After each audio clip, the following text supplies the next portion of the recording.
Hi everyone, it's Guy Gelso here. So, it's your big moment.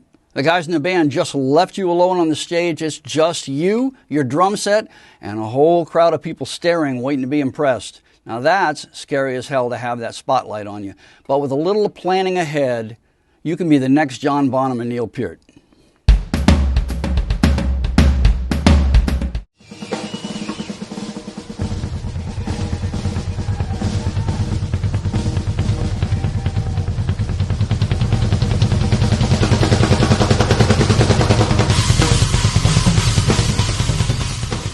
To me, great drum solos are not about how fast and fancy you play. That's always cool. I love that.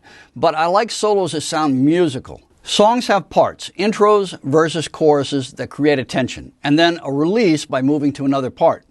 In a drum solo, you do a similar thing. You build on a part till you create this big storm of tension, and then you release it by going back to where you started or moving on to another part.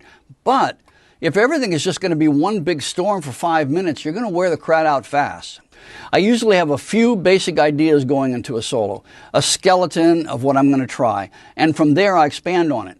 And other times, I'll just go into it with a blank slate, just to see what happens. Either way, I'm always soloing real time and in the moment, and the key is, don't get so caught up in this big moment that you forget to listen to what you're doing. So here's some tips that I've learned over the years that have helped me develop better solos. Establish a groove that sets a tone for 2 to 4 bars. Then fill off this idea for 2 to 4 bars. Then back to the groove. Play this around in a circle a couple times, and then finally fill for maybe 8 bars and move on to another groove.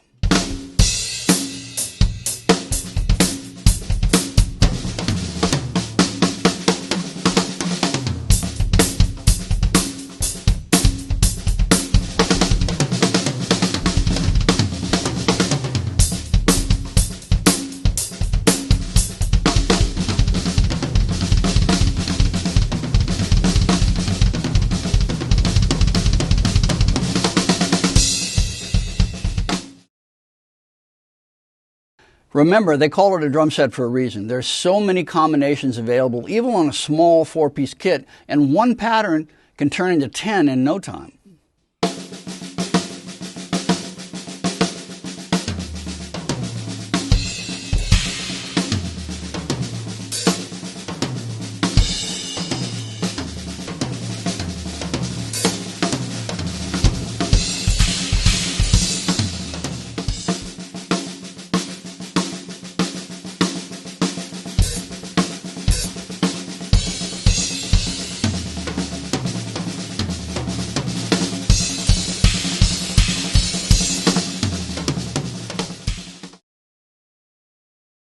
I use my double bass in a lot of solos because it's very dynamic. I may start with a mid-tempo double bass groove that sets a mood, and then I bring the dynamics up in this burst of speed and then back down.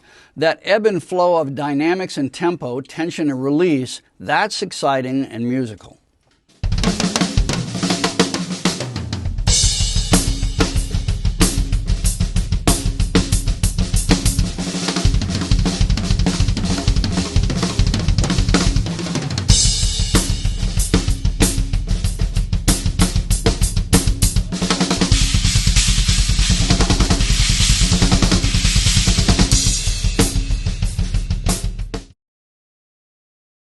Listen to as many drum solos as possible, from as many drummers as possible, in as many different genres as possible. Steal everything.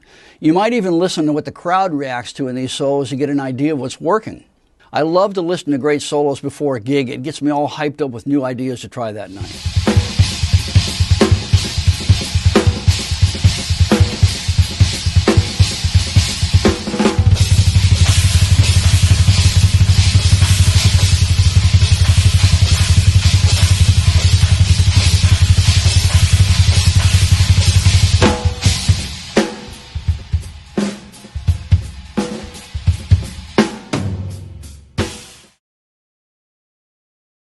Everybody has a phone now, and the video recording works great. Buy a cheap phone mount and a tripod from Amazon. It's extremely helpful to see and hear your solos and critique what works and what doesn't.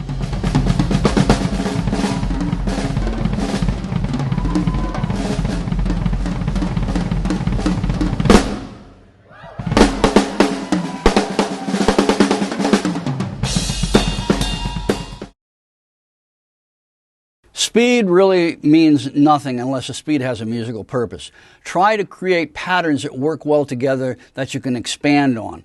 With fast parts, it's difficult to make smooth transitions to other parts, so you'll need to work these out in the practice room. The big one, don't be afraid to try.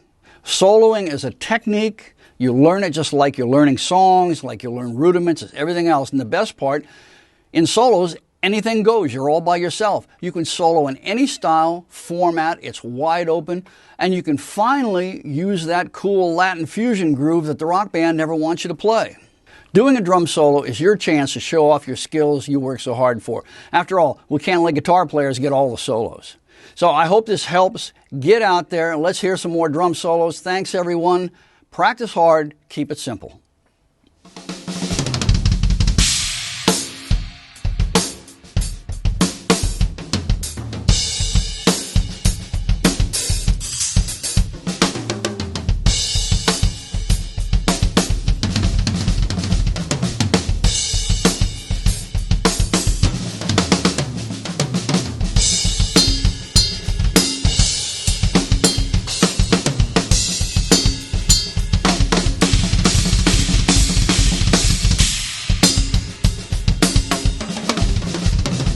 Thanks for watching, and don't forget to subscribe. And if you're new to my channel, ring the bell.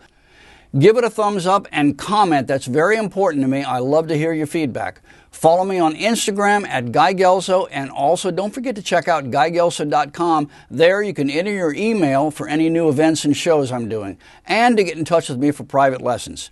Thanks for watching. Practice hard and keep it simple.